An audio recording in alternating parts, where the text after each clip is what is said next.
Hello and welcome to a new video. Today we're gonna take a look at Pvpokes' best team, which they actually have like a team list for that. Like actually, I don't know if everybody knows about this. For me, it took quite a few seasons to even realize that, but if you hover like on the, basically if you go onto your desktop there, you're going to be able to hover over the training tab and you're going to get the options for the top teams for each of the main leagues at least. And this is the top one from them. This is also a team that I kinda created, to be fair. I think I was the first one to use that. Other people hopped onto it as well then when it got featured by Pvpoke as well. But yeah, just in general, shoutouts to Pvpoke. Very cool website. Definitely needed to build teams for for in general PvP. Best website out there. Link in the description as well if I don't forget about this. But yeah, like this is definitely the top team from this team list. They are going to be also one for Ultra League and Master League available if you ever want to look at those. Those teams definitely can be an indicator on what is good in the meta, and this team is definitely still good in the meta. It's kind of tricky sometimes to play because you have a double weakness against something like Bastiodon in the back, you have a double weakness against Registeel, you have a double weakness against the Galarian Stunfisk, as well as you're going to have a double weakness against something like a Lantern. So this can be a little bit tricky, but here we're going to be able to just go straight for the Brave Bird. The Pidgeot as a closer, he is really cool in this current meta as well, can highly recommend to you. Had great success with his team, like honestly it was amazing to play. Next game here, we're going to see a Charizard in the lead. This is actually, I think, my favorite game of them all. Let's take a look at this one because it's so odds are like so against me at this one. Charizard is really tricky to deal with this team.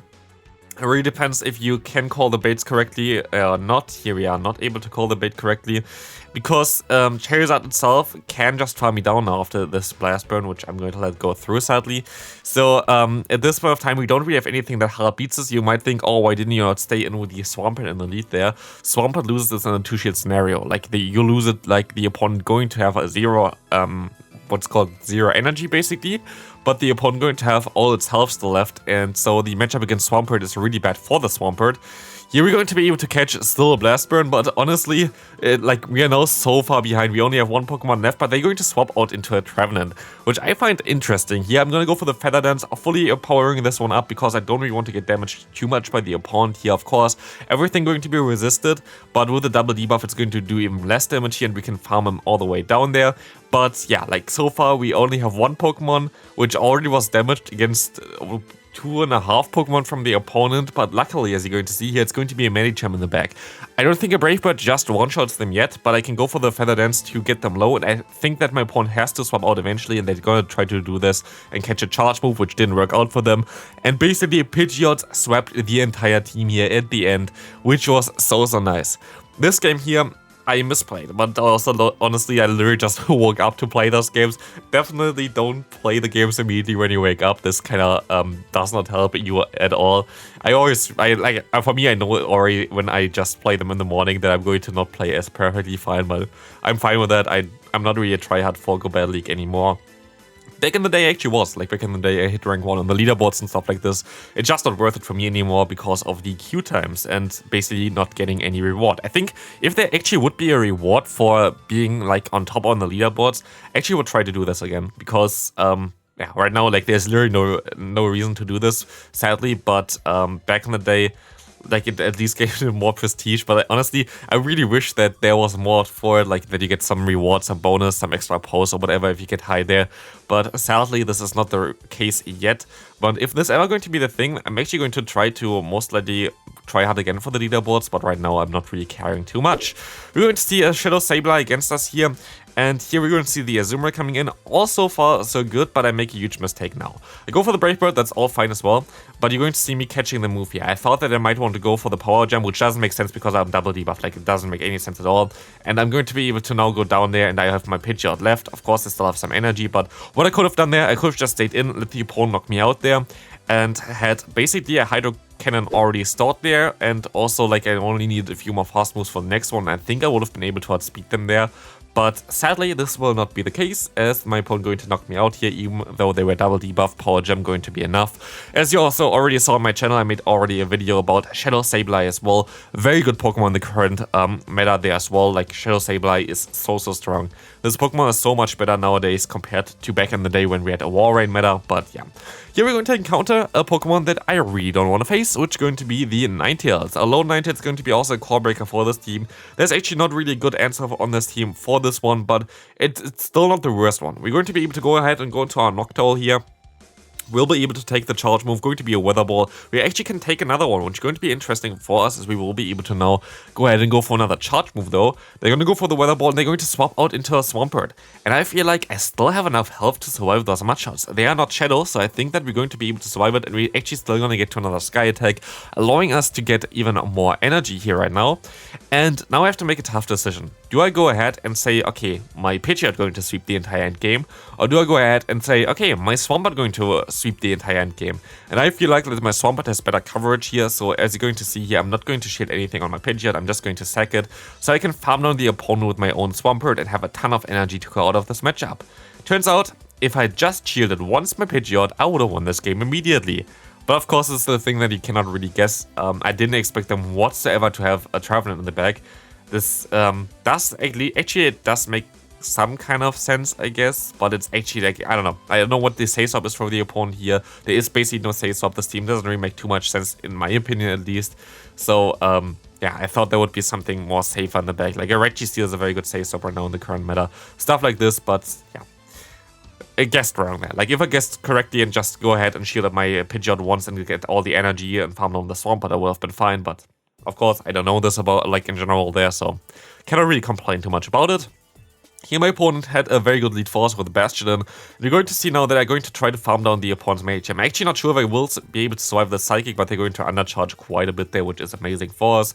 You're going to see me wait out here a little bit. It doesn't really matter too much as my opponent going to wait out as well, so I was like, okay, I'm just going to call it there, gonna go ahead and go for the charge move against my opponent here with the Shadow Ball, going to get some damage onto the opponent. We're going to try to just get them into range for one Hydro Cannon. Hydro Cannon does around 50% against Bastiodon, which is kind of wild that a super effective Hydro Cannon does that little, but here we're going to be able to go for another Sky Attack against them, and we're going to put them below half health, which is kind of funny. Noctowl against this Pokemon, getting it below half health. I expect them to have a Victory Bell in the back, so I'm going to go ahead, and sadly still got one hit from that Razor Leaf, but I still will be able to go ahead and go to my Pidgeot, and I'm going to go straight for the charge move here. I have one plan here, and my plan is to go for Feather Dance, and my plan is to go twice for Feather Dance.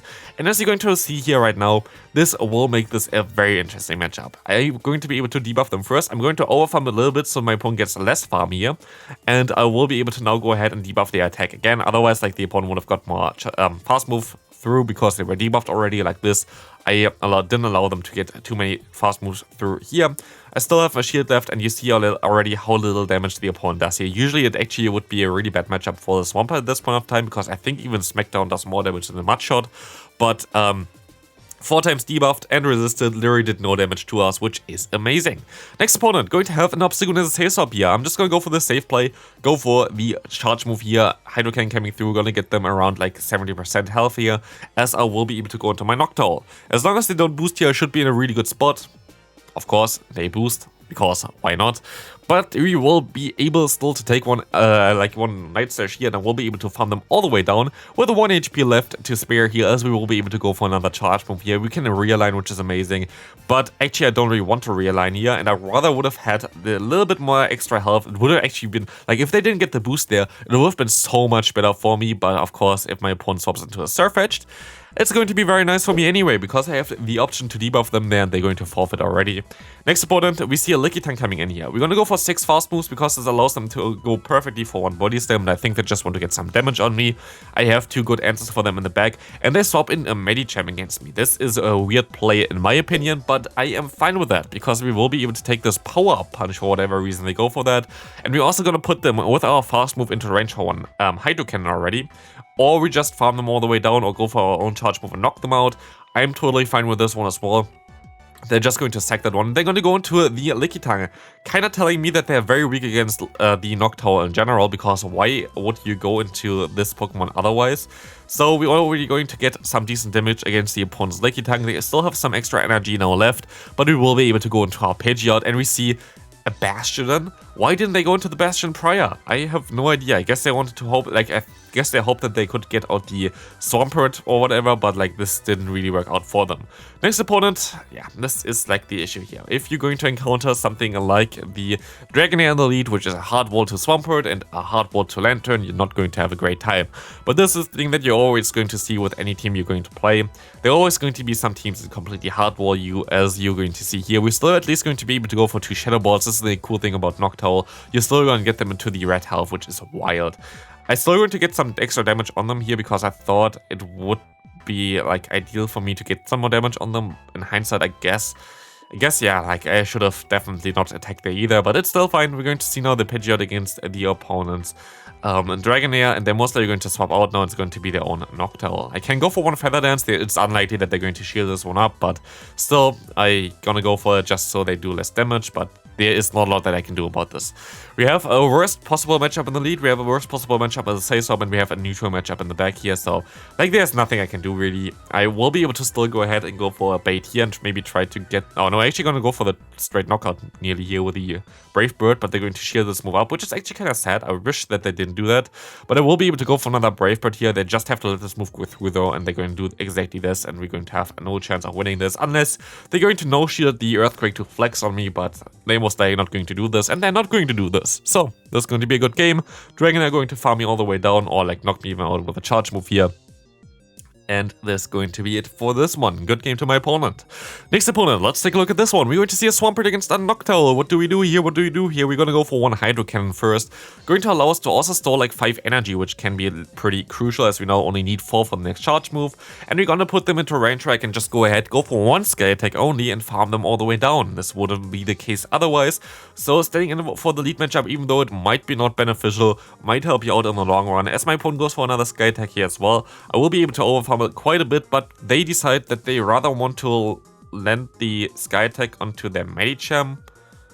I mean, you do you, so like I'm totally fine with that one. I don't know why they did this, but thanks for giving me the shield. But I also have to kind of give them a shield back anyway now, as I can go ahead, go into my Pidgeot, and I think I actually can farm them all the way down at this point of time.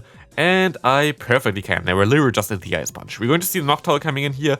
Brave Bird is coming through as well. Try to knock them out there. Do they no-shield this? They do no-shield this. And we're going to see the final Pokemon going to be a Buzzwole. And Buzzwole going to get double debuffed here from our Feather Dance. We can swap out now. And now we just have to go for one Hydro Cannon to knock them out. We can even take the charge move here. And I'm going to take the charge move.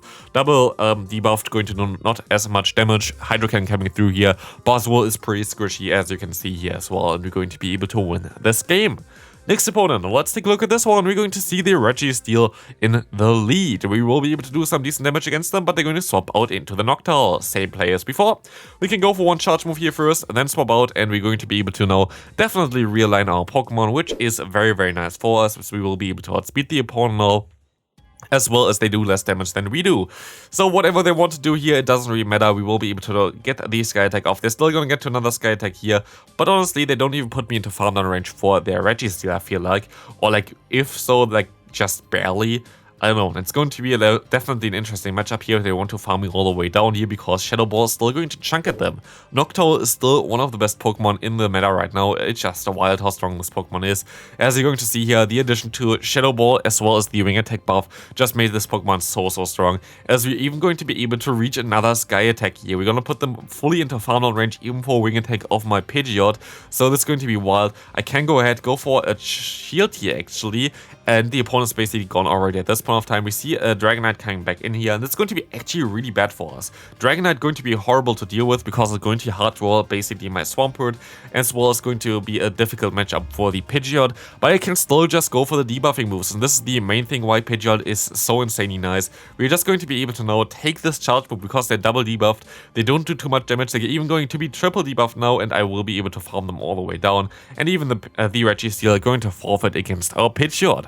Final game for today, we're going to see a Lantern in the lead. There's going to be an interesting one here as well, as they're going to run Water Gun.